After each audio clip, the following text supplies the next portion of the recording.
Dahil malago na nga po pala itong tanim kong bougainvillea kaya kinakailangan ay mailipat ko na nga sa mas malaking taniman. At samahan nyo na naman po ako sa mga simpleng kaganapan ko ngayong araw dito sa bukid. Ito nga pong niluto ko ngayon para sa umagahan ko. Nagprito lang po ako ng okra, tinapa at itlog. Tara po, kain po tayo.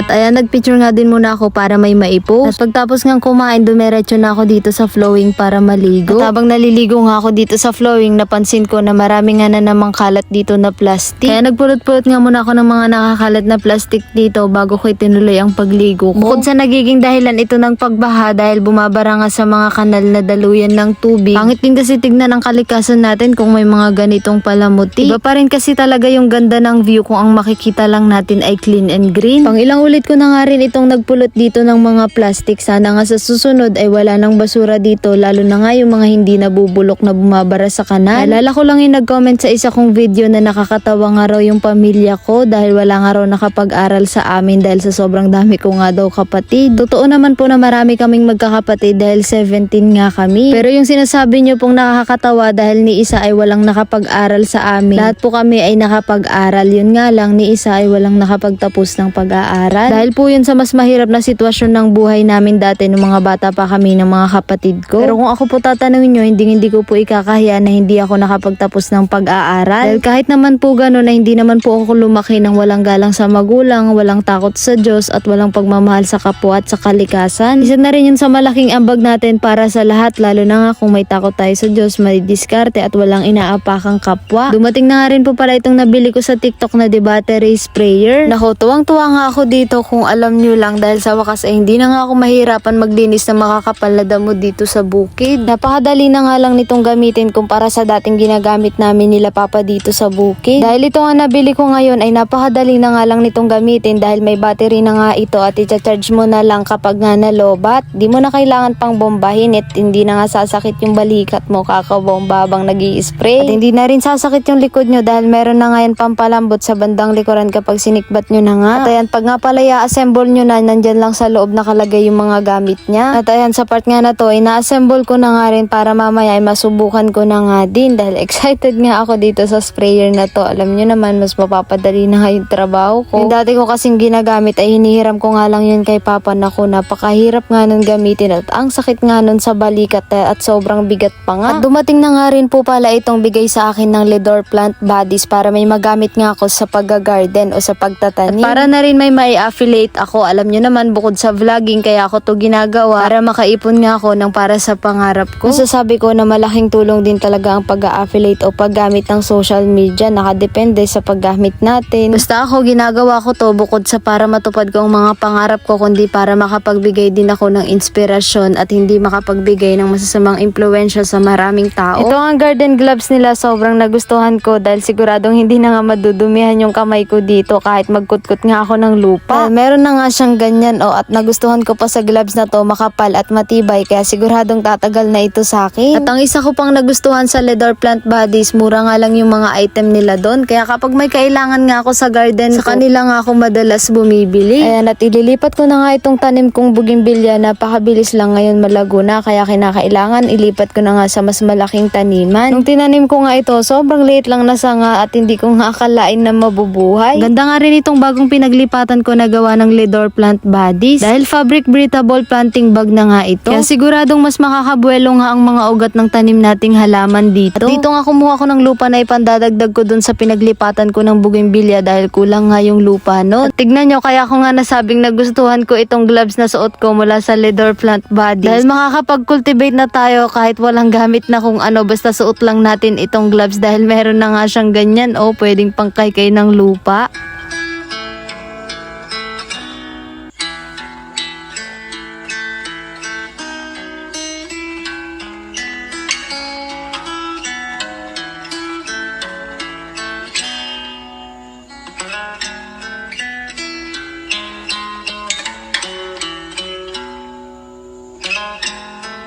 Pagtapos kong asikasuhin yung tanim ko, ayan, at nagpainom naman po ako ng baka dahil baka nauuho na nga ito dahil hapon na nga din yung mga oras na ito. Ito nga po palang baka na ito ay paalaga lang po ito sa amin. Pero sana nga pagdating ng panahon magkaroon na rin tayo ng sariling alagang baka. Isa rin ito sa mga pangarap ko. Ilang pangarap ko lang naman na buhay ay nakatira sa bukid, nakatira sa kubo, maraming alagang hayop at mga tanim. Kahit nga buhay bukid lang meron tayo, basta marami tayong alagang hayop, isa rin talaga yan sa makakatulong sa atin kapag nagipit tayo. Pwede lang tayo magbenta.